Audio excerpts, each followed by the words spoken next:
Welcome back, everyone. Before we dive in, make sure you drop your thoughts and the lessons you took from this story in the comments. And don't forget to like and subscribe. Let's get into it. My name is Devin Carter. I am 34 years old, and until a little while ago, I thought I had the kind of simple life a person could count on. That afternoon, I pulled into our driveway in Birmingham, Alabama at 2:30 in the afternoon, 3 hours earlier than usual. The factory had sent half the shift home because of an equipment failure on one of the main lines. Normally, I would have been annoyed about losing the pay, but that day, I was just tired and ready to crash on the couch. I grabbed my lunchbox from the passenger seat, locked my truck, and headed for the front door. The late afternoon heat pressed against my back as I walked up the little concrete path I had edged myself the previous summer. The house was quiet when I stepped inside. Tanisha's car was in the driveway, so I knew she was home, probably upstairs with the twins. I kicked off my steel-toe boots in the entryway and was about to call out when I heard her voice coming from the kitchen. She was on the phone, and something about her tone made me stop. It was light, amused, a little too amused. "Mom, I'm telling you, he has no idea," Tanisha said. She laughed, that carefree laugh I used to love. The girls look nothing like him. Nothing. Everyone can see it except him. I froze. My hand was still wrapped around the handle of my lunchbox. I felt like someone had hit pause on my body. I could hear the faint hum of the refrigerator, the ticking clock on the wall, and my own breathing, suddenly loud in my ears. "I know, right?" Tanisha said. 5 years, and he still has not figured it out. Another burst of laughter. Child support is basically secured at this point. Even if he ever gets suspicious, he is already on the birth certificates. He has been dad this whole time. The blood drained from my face.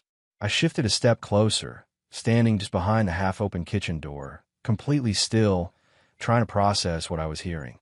My mother-in-law's voice came through the speaker loud and clear. "You play that perfectly, baby," Loretta said. "He works so much he barely pays attention anyway. And now you have him locked in for at least 13 more years. 18 if you were lucky. The best part," Tanisha said, "he loves those girls so much he would never even think to question it. He is too dumb to notice they have brown eyes, and we both have blue." They both laughed. Real laughter, sharp and ugly, like it was the funniest joke they had ever heard. "You should have seen him last week," Tanisha continued. "He was showing me pictures from when they were babies, talking about how much they look like his side of the family." I just nodded and smiled. "It is almost too easy." "Well, you deserve it after everything," Loretta said. "You are set for life now. Just keep him happy and working." "Oh, I will," Tanisha said. "He is very good at working and paying bills." More laughter, echoing through my own kitchen, in my own house, cutting straight through me. I do not know how long I stood there. Maybe 30 seconds, maybe a full minute. Time felt strange, like it had cracked in half. My heart was pounding, so hard I thought they might hear it through the door. My mouth went dry, my fingers tingled, and the edges of my vision felt blurry, like I might pass out. Then something in my mind clicked into place. Not anger, not yet. Just a cold, hard clarity that settled over me like ice water. I turned around, walked back to the entryway, picked up my boots, and left. I did not slam the door. I did not say a word. I just stepped outside, put my boots on the porch, got in my truck, and drove away. My hands were shaking on the steering wheel. 2 blocks from the house, my vision blurred, and I pulled over to the curb. I sat there staring at nothing, the air conditioning blowing on my face, trying to breathe. The twins, Zoe and Malia, 5 years old, brown eyes, dark curls. I had always thought they took after Tanisha's grandmother on her father's side, a woman I had seen in an old photo album with the same eyes and deep dimples. But according to the people sitting in my kitchen, the kids I tucked in every night were not mine. The words kept echoing in my head, too dumb to notice. Child support secured. My chest tightened. My mind kept trying to push it away, to pretend I had misheard, but the words were too clear. I picked up my phone with numb fingers and opened a search for DNA testing labs in Birmingham. A list popped up. I scanned until I found one that offered same-day appointments. My thumb hovered for half a second, then I tapped the number and called. "Thank you for calling Eastside Diagnostic Laboratory. How may I help you?" A woman's voice said, professional and calm. "Yes," I said, surprised at how steady I sounded. "I need a paternity test as soon as possible. Today, if you can do it. We can work you in this afternoon," she said. We have a slot at 4 o'clock. Does that work for you? Yes, I said.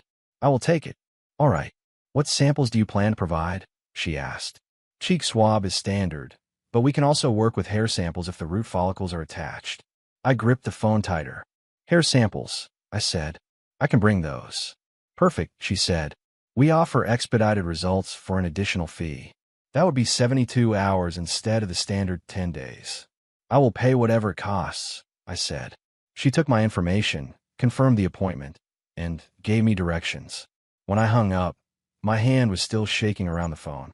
I sat there a moment longer, listening to the low idle of the engine, then put the truck in gear and drove back toward the house. I parked a few houses down the street, far enough that Tanisha would not see my truck through the living room window. I watched the driveway. The sun had shifted. Shadows stretched long over our lawn. After 15 minutes, the front door opened. Tanisha walked out with her purse and keys, glanced at her phone, then got in her car. She backed out and drove away, heading toward the main road, the same direction as the grocery store she always went on Thursday afternoons. I waited until her car disappeared around the corner, then pulled up near the house and went inside. The air smelled faintly of lemon cleaner and something she had cooked earlier that day. The quiet felt different now. Thick, suspicious, like the house itself was holding its breath. I went straight to the twins' bathroom. Their 2 little pink and purple hairbrushes were on the counter, full of dark strands. I picked them up carefully. I pulled several hairs from each brush, making sure I got the roots, and placed them in separate sandwich bags from under the sink. My hands moved automatically, like I was on some kind of autopilot. I labeled the bags with a black marker, Zoe Malia. Then I went to our bathroom mirror and stared at myself for a second. I did not recognize the expression on my face. My own eyes looked too wide and too flat at the same time. I grabbed my own comb, pulled out some of my short, coiled hair, making sure to get enough strands, and put them in a third bag labeled Devon. 3 samples, all bagged and labeled. I wiped the counter, put everything back exactly where it had been, and left. I was back in my truck by 3:45 in the afternoon. The whole thing had taken maybe 10 minutes, but it felt like I had been moving through quicksand. At the clinic, the process was quick and clinical. The waiting room was small with gray chairs and a silent television mounted on the wall showing daytime news captions. The technician at the front desk took my information, photocopied my identification, and asked for payment. She did not ask why I was there, and I was grateful. We will process the samples together, she said. Results will be sent by email and postal mail. 72 hours for expedited service. Is there anything else we can help you with today? She asked. No, I said. That is everything. Out in the parking lot, I sat behind the wheel and let my head fall back against the seat. A few cars pulled in and out around me. A couple walked past, talking quietly. Life just went on, unaware that my entire world had shifted sideways in the last hour. I unlocked my phone again and scrolled through my contacts until I found the number I needed. Baxter, divorce attorney. My buddy Reggie from work had gone through a mess of a divorce 2 years earlier and swore this man had saved his life. At the time, I had listened, sympathetic but distant, never imagining I would ever need that number. I hit call. A receptionist picked up on the second ring. Law office of Maurice Baxter. How may I direct your call? I need to speak with Mr. Baxter about a divorce, I said. It is urgent. One moment, please, she said. I heard keys clicking. He has an opening tomorrow morning at 9 o'clock. Would that work for you? Yes, I said. That is perfect. She took my information, full name, phone number, a brief description of the issue, and confirmed the appointment. When I hung up, I stared at my phone screen a moment longer, seeing my reflection in the black glass. I looked toward the photo clipped to my dashboard event. It was one from our trip to Gulf Shores last summer, the twins at the beach. Zoe and Malia were kneeling in the sand, building crooked little sand castles, their faces smeared with sunscreen, both of them smiling like nothing bad could ever touch them. They were not mine. I had been raising someone else's children for 5 years. I had paid for everything: food, clothes, medical bills, preschool. I had gotten up at midnight for fevers and nightmares. I had read bedtime stories every single night I was home, doing silly voices that made them laugh until they coughed. I had taught them to ride their little bikes on the sidewalk in front of our house. And the whole time, Tanisha knew. Loretta knew. They had been laughing about it. laughing at me. My stomach twisted. I started the truck and drove without really deciding where to go. 10 minutes later, I pulled into a small park on the edge of town, the one with the beat-up swing sets and basketball court. I sat on a bench under a big oak tree and watched kids run around on the playground, their parents talking nearby. I did not cry. I did not yell. I just sat there, my hands clasped between my knees, trying to figure out how I had missed something so big and what I was going to do next. A boy raced past chasing a soccer ball, laughing, and for a second I saw Zoe and Malia's faces over his, merging and fading. Around 7 o'clock that evening, my phone started ringing. Tanisha's name flashed across the screen. I stared at it, my thumb hovering over the answer button, then pressed decline. She called again. I declined again. Text messages came next. "Where are you?" she wrote. "Are you okay? Why did you leave? Did something happen at work? Please answer me." I stared at the string of messages, then power my phone off. I was not ready to hear her voice. I was not ready to pretend. I drove to a cheap motel off Interstate 65, the kind with faded red doors and buzzing neon. I paid cash for one night and checked into a small room that smelled faintly of old smoke and disinfectant. I sat on the bed and stared at the blank television screen until my eyes burned. At some point, fully dressed, I fell asleep with the lamp still on. When I woke up the next morning, sunlight was seeping through the thin curtains. My phone, still dark on the nightstand, showed 17 missed calls and 32 text messages once I turned it back on. The notification icons stacked on top of each other like a wall. I did not read them. I showered, put on clean clothes from my work bag in the truck, checked out of the motel, and drove straight downtown to Attorney Baxter's office, a brick building near the courthouse. The waiting room smelled like coffee and furniture polish. The receptionist greeted me by name and offered me water. A few minutes later, the door to the inner office opened and Maurice Baxter stepped out, calling my name. He was in his early 50s, dark brown skin, gray starting to streak through closely cropped hair, wearing a dark suit that fit him perfectly. His handshake was firm and steady, the kind that made you feel like someone had a grip on something when everything else in your life was sliding. "Devin, come on in," he said. "Let us see what we're dealing with." His office smelled of coffee, leather, and faint cologne. Law degrees lined one wall, framed in dark wood. He gestured for me to sit in a chair across from his desk, then took his own seat and picked up a yellow legal pad. "All right," he said. "Tell me what happened. From the beginning."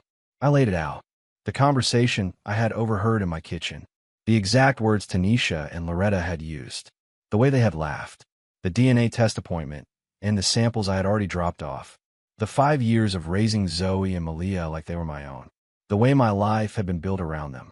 Baxter listened without interrupting, his pen moving across the pad in quick strokes. Only once did he raise his eyebrows slightly, when I repeated the phrase, "too dumb to notice."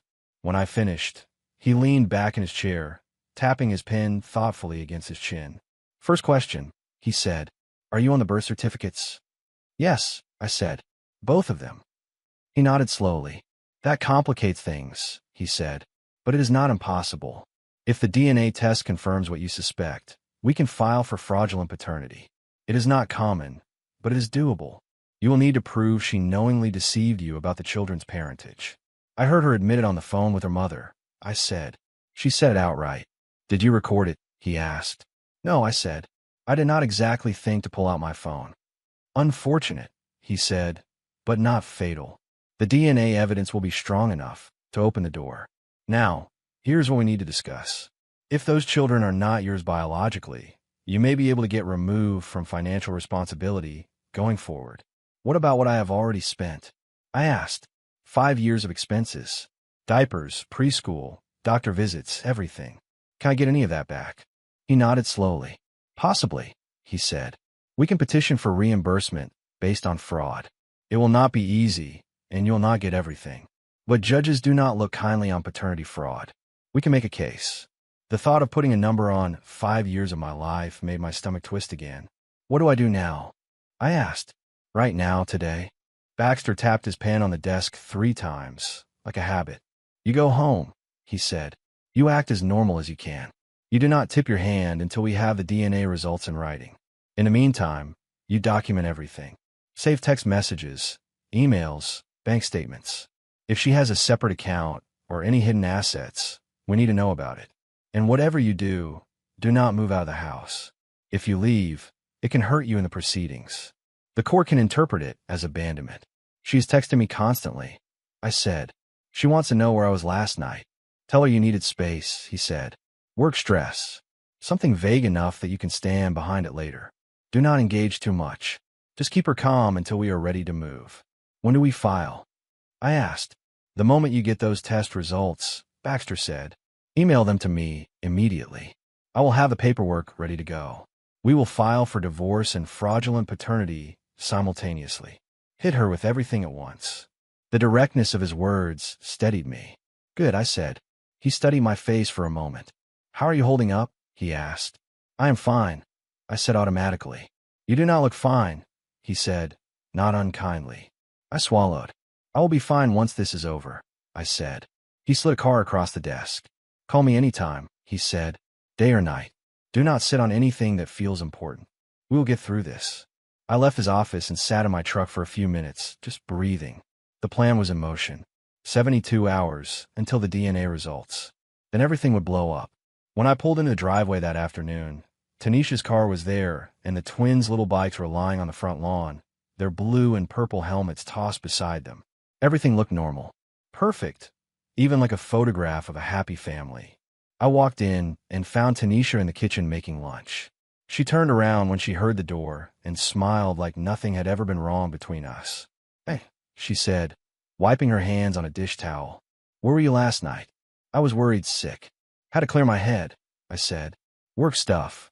You could have texted me back, she said, frowning. I kept calling. Phone died, I said. She walked over and kissed me on the cheek. The familiar scent of her coconut lotion hit me and made my stomach twist.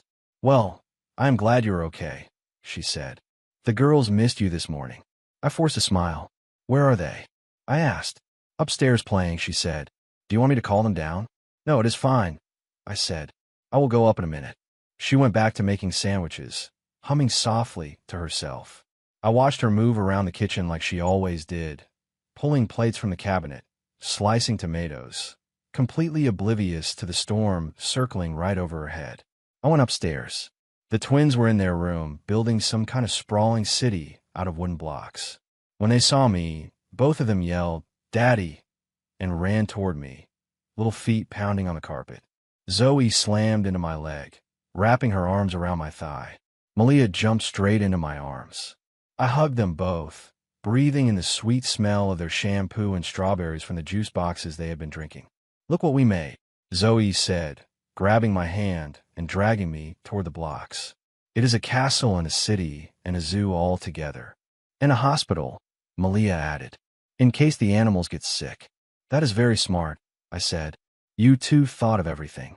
I sat on the floor with them for 20 minutes, maybe more, helping them stack blocks higher, listening to their made-up stories about dragons and superheroes rescuing stuffed animals. I laughed in all the right places, but the whole time, I felt like my chest was being crushed from the inside.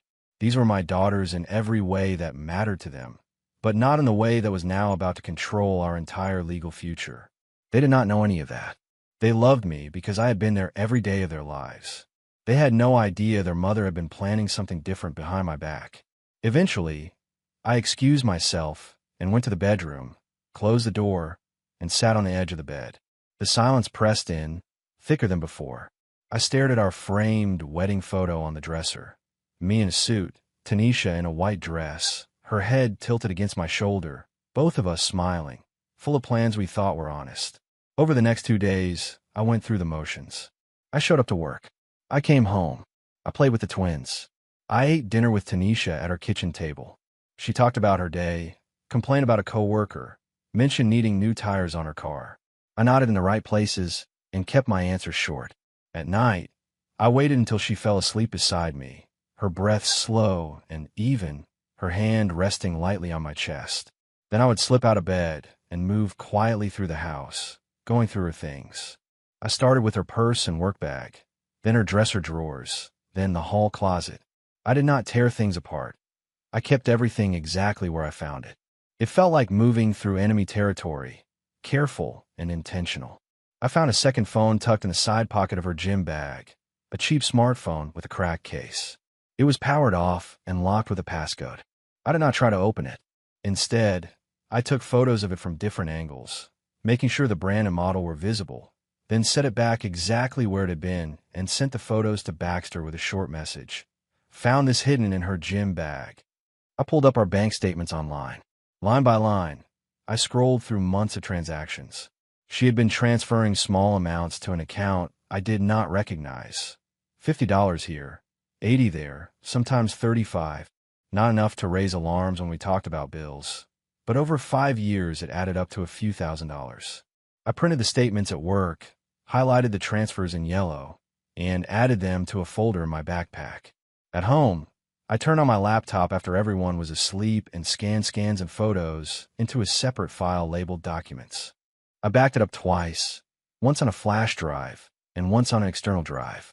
In the back of our file cabinet, I found receipts for a hotel in Atlanta dated from 6 years ago, right around the time Tanisha would have gotten pregnant. Magnolia Suites. 3 separate stays within 1 month. I took pictures of each receipt and sent them to Baxter too. Tanisha did not notice. She was too comfortable, too confident that I would never question anything. She still kissed me goodnight, still texted me during the day with little messages about dinner plans or what funny thing the girls had said. Every word from her looked different to me now, like it was written in invisible ink only I could see. On the 3rd morning, I woke up at 5 o'clock and checked my email before the alarm even went off. Nothing yet. The clinic had said 72 hours. That would put the results around 4 o'clock that afternoon. I went to the factory and tried to focus on the machines and the rhythm of the line, but everything blurred together. I kept checking my phone every 20 minutes, half expecting the email to appear like a jump scare. At 3:47 that afternoon, my phone vibrated. Eastside Diagnostic Laboratory, DNA test results. Case number 84729. My hand trembled as I opened the email. There were 2 test reports attached, one for Zoe and one for Malia.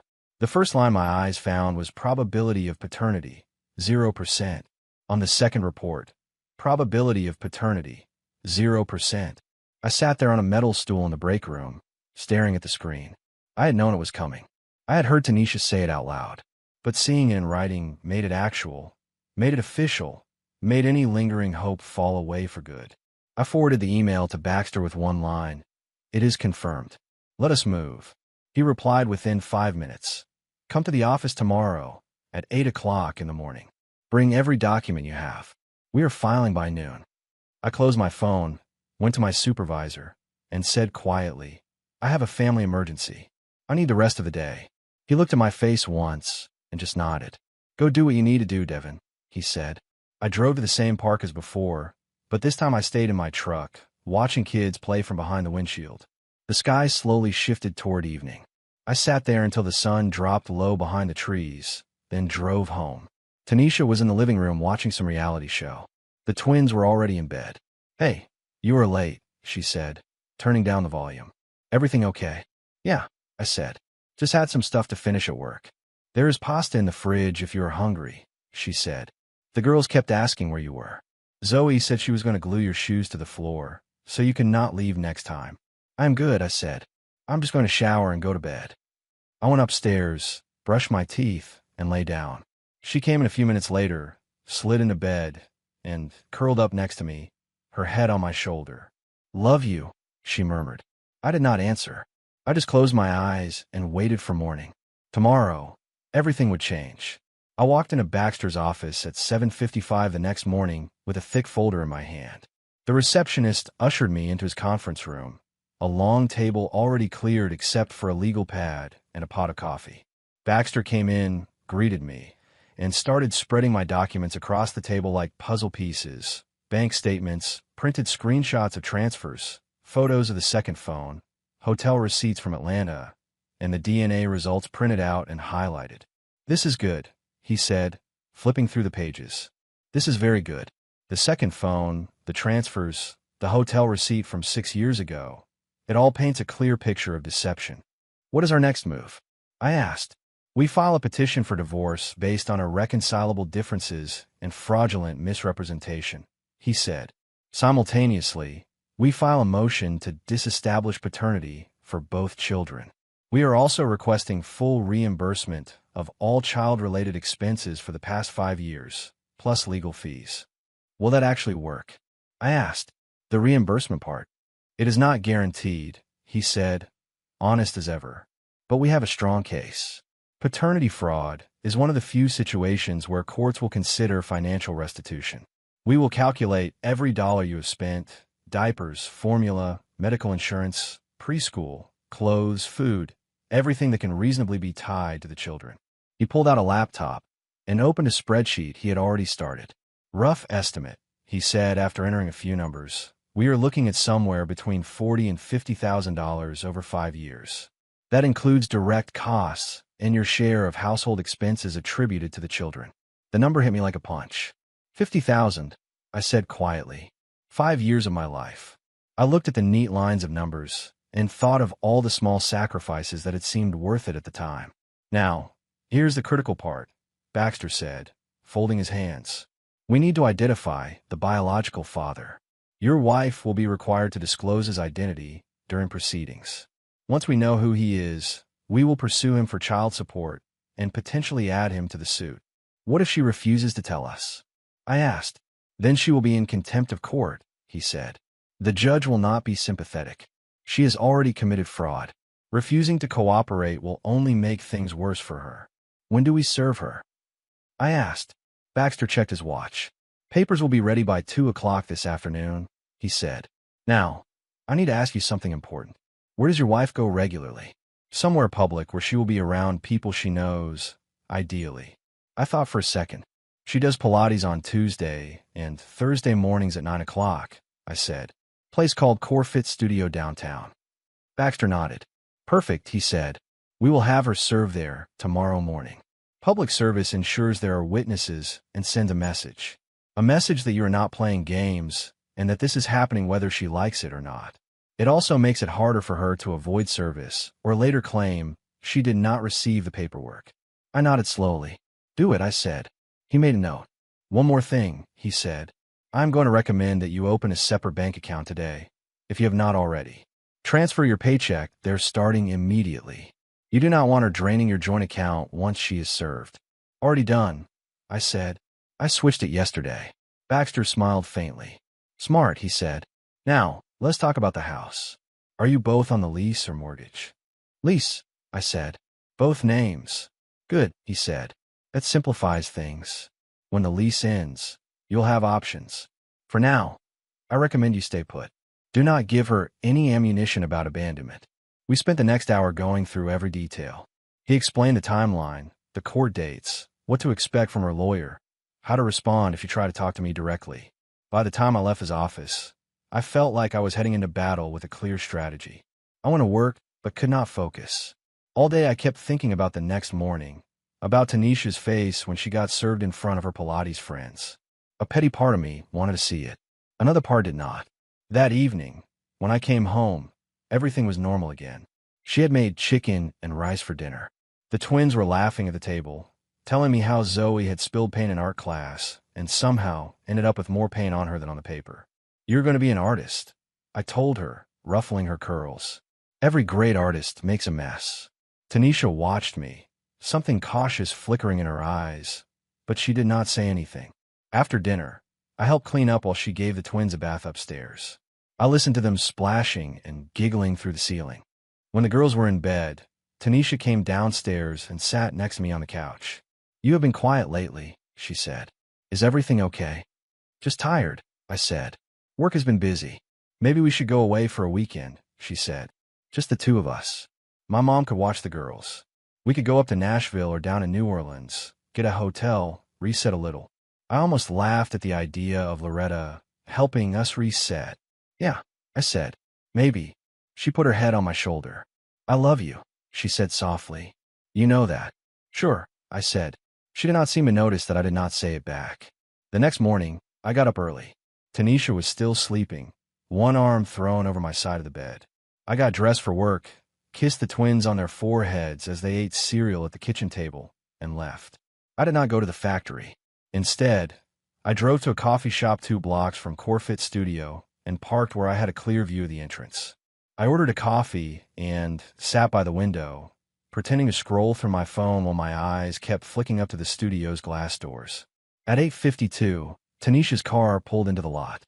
She got out wearing black leggings and a bright tank top, carrying a rolled-up yoga mat under one arm and a stainless steel water bottle in the other. She glanced at her phone, locked the car, and walked into the studio like she did not have a care in the world. At 9:14, a man in a suit walked into the studio. He carried a slim folder and moved with a quiet purpose that made me certain he was the process server Baxter had hired. I watched the door, my coffee growing cold in my hands. At 9:31, my phone buzzed. A text from Baxter. Served. She signed. I stared at the message for a few seconds, then let out a breath I did not know I had been holding. It was done. The line had been crossed, and there was no going back. I sat there for another 10 minutes, then left the coffee shop and drove to a diner across town. I took a booth, ordered breakfast, eggs, toast, and bacon, and tried to taste the food around the knot in my stomach. At 9:47, my phone started ringing.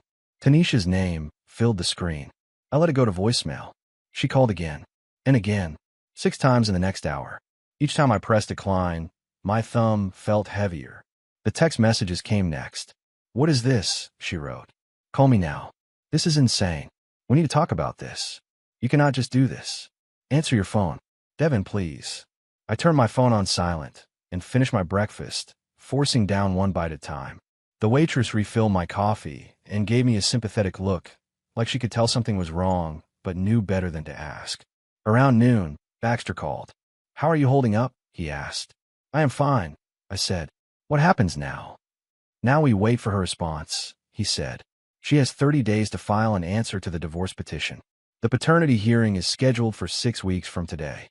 In the meantime, I expect her to try everything to contact you. Do not engage.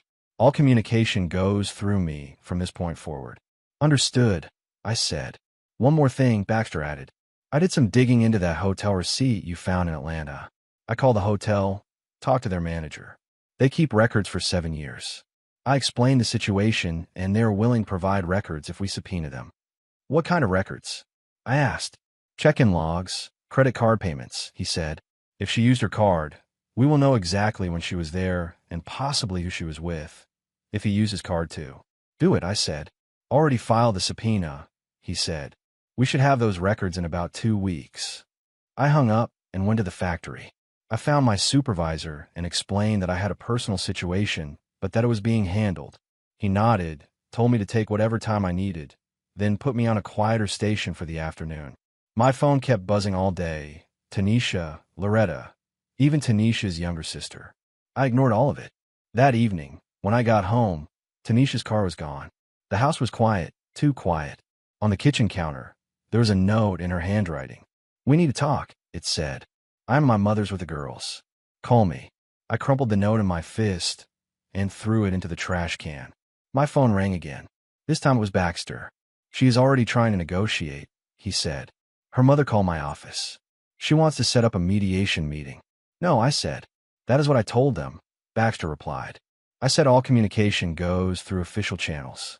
She will have to respond to the petition in writing."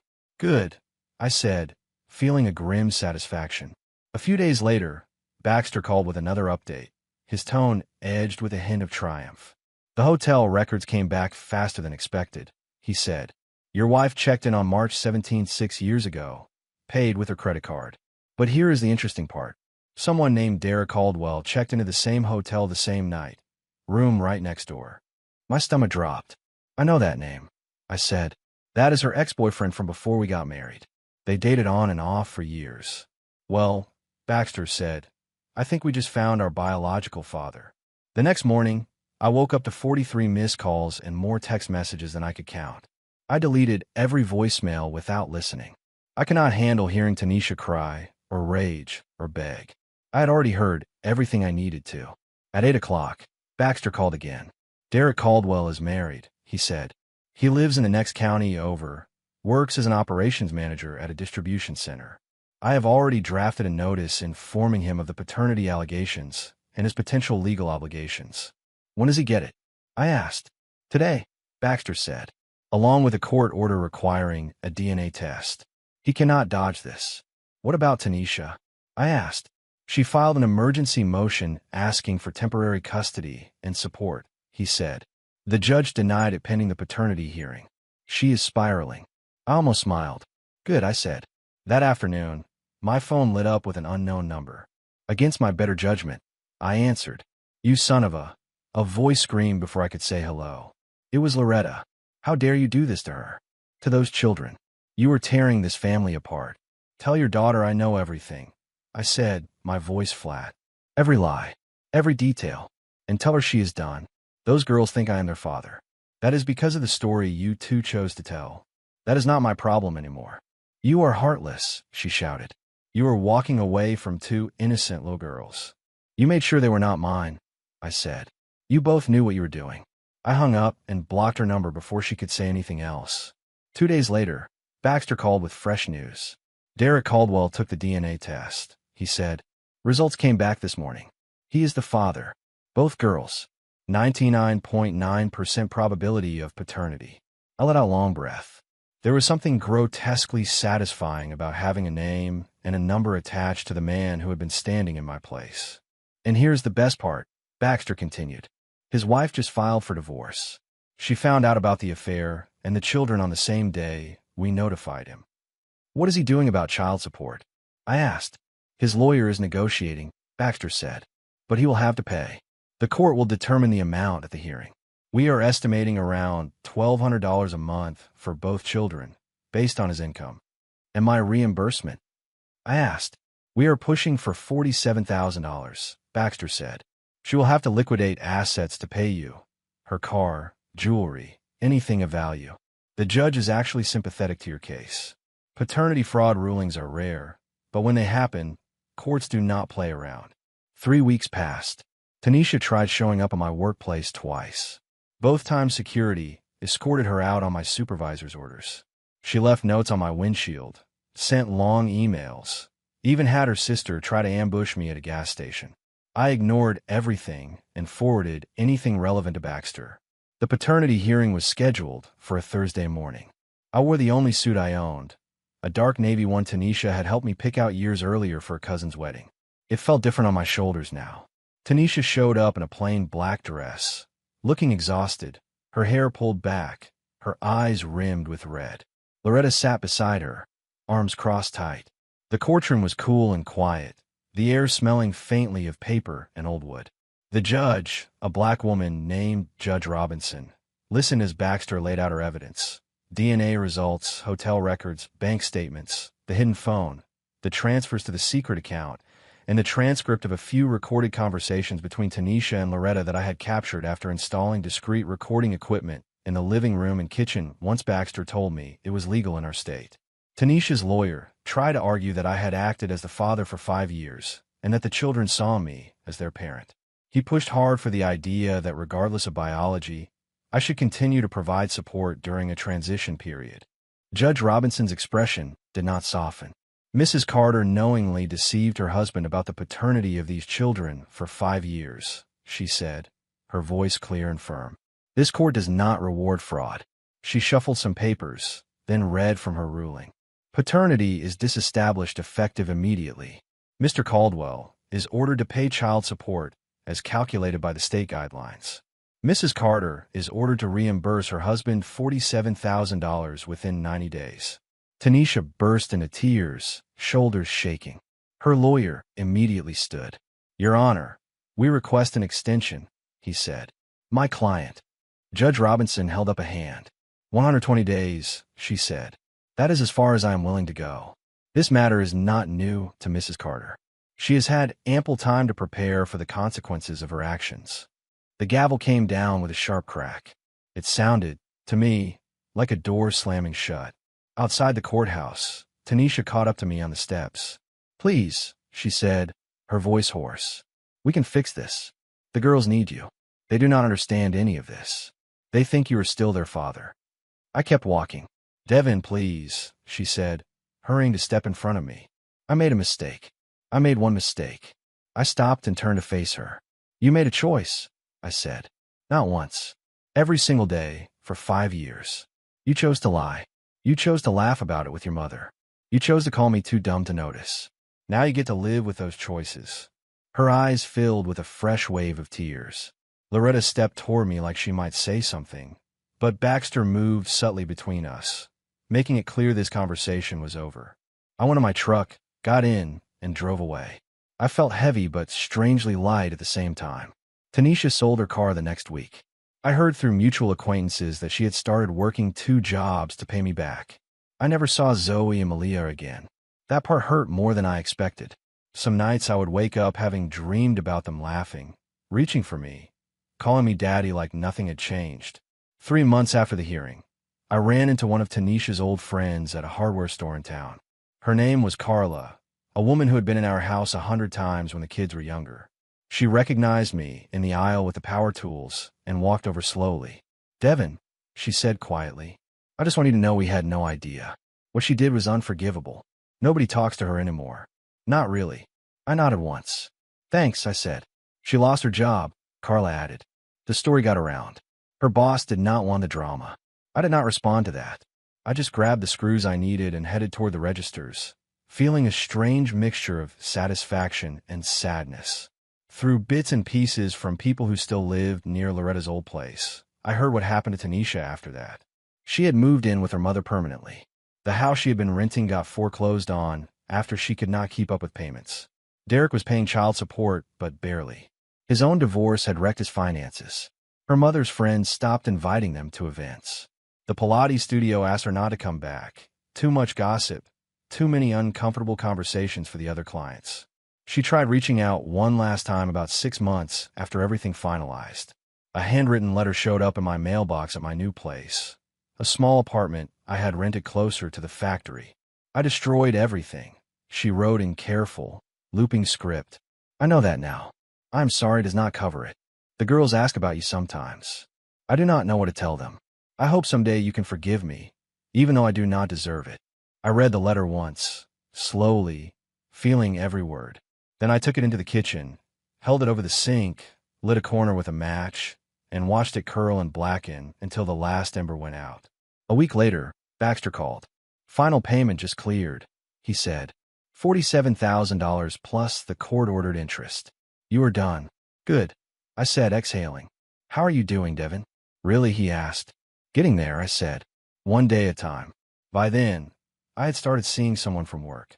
Her name was Juliet, a woman from the quality control department. We had met years ago in a break room over a spilled cup of coffee, but back then, I had been a married man with toddlers at home. Now, we talked during lunch breaks and sometimes after work. Nothing serious at first, but it felt good to have conversations that were not about betrayal or court dates. I had moved into a smaller place closer to the factory, a 1-bedroom apartment in a quiet neighborhood with kids riding bikes in the parking lot and older neighbors who nodded hello. I used some of the reimbursement money to buy a reliable truck and put the rest in savings, the numbers sitting in my account like a cushion I had never had before.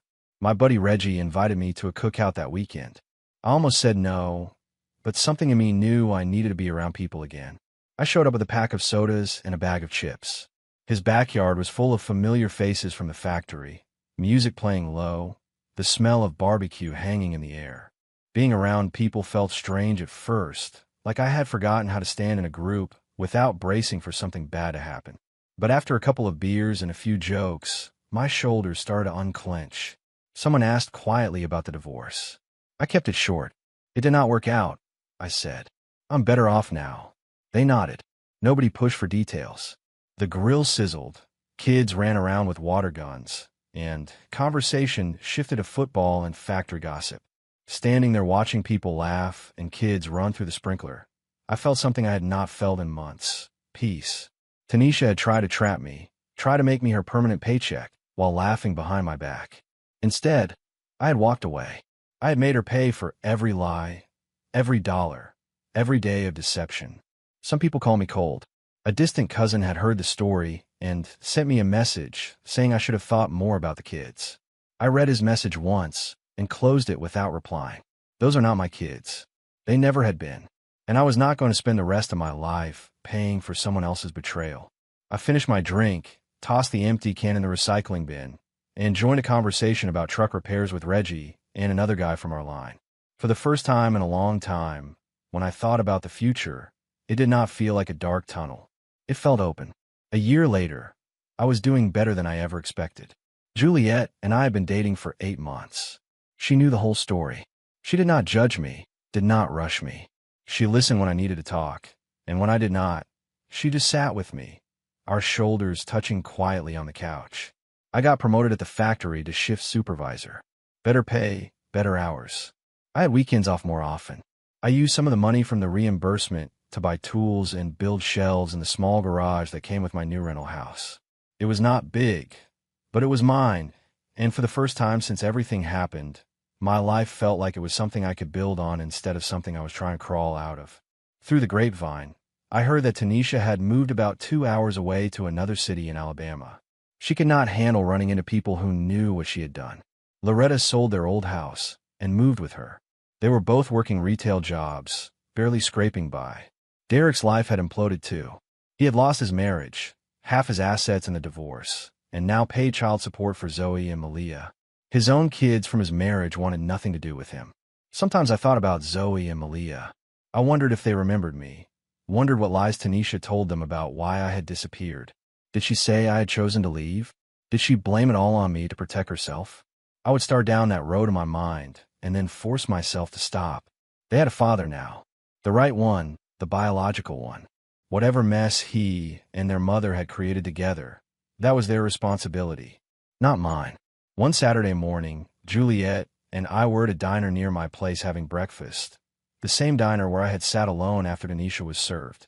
The waitress poured us coffee and asked how our day was going, and I realized, with a small jolt, that I could honestly say it was going well. My phone buzzed on the table. An unknown number. I glanced at Juliet and opened the message. "I see you moved on," the text read. "Good for you. I hope she knows what kind of man she has. You threw away 2 little girls who loved you. You will regret that someday." I stared at the words for a moment, feeling anger flash and then fade. The number was not saved in my phone, but I knew it was Tanisha. Her rhythm, her guilt turned outward. I showed Juliet the message. She read it, then looked up at me. "Are you going to respond?" she asked. "No," I said. "She's just trying to make herself feel better about what she did." I blocked the number and set the phone screen down on the table. Juliet reached across and took my hand. "Do you ever regret it?" she asked gently. Walking away from her. From them. I thought about it, really thought.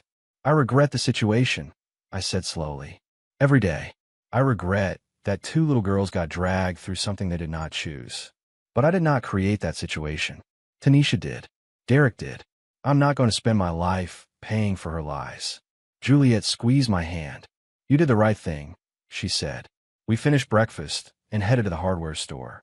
I was building more shelves for the garage, and she insisted on helping pick out the brackets. We spent half an hour arguing playfully over whether I needed heavier-duty ones. That evening, we sat on my small front porch with a couple of beers, watching the sun go down over the tops of the trees. The neighborhood kids rode by on bikes. Someone grilled a few houses down. Music drifted faintly through the warm air. I thought about where I had been a year before, broken, furious, questioning everything I had ever believed about love and trust. Now I had my life back, my dignity, my future. Tanisha had tried to destroy me. In the end, she destroyed herself. I took a long drink, feeling the cool liquid slide down my throat, and watched the sky turn from orange to deep blue. For the first time in a long time, I smiled without feeling like it might crack. This was my life now. Nobody's fool, nobody's paycheck, nobody's backup plan. Just mine. And that was exactly how it should be. If you enjoyed this story, please like, comment, and share this video with your friends. Subscribe and turn on the notification bell so you never miss a powerful story drop.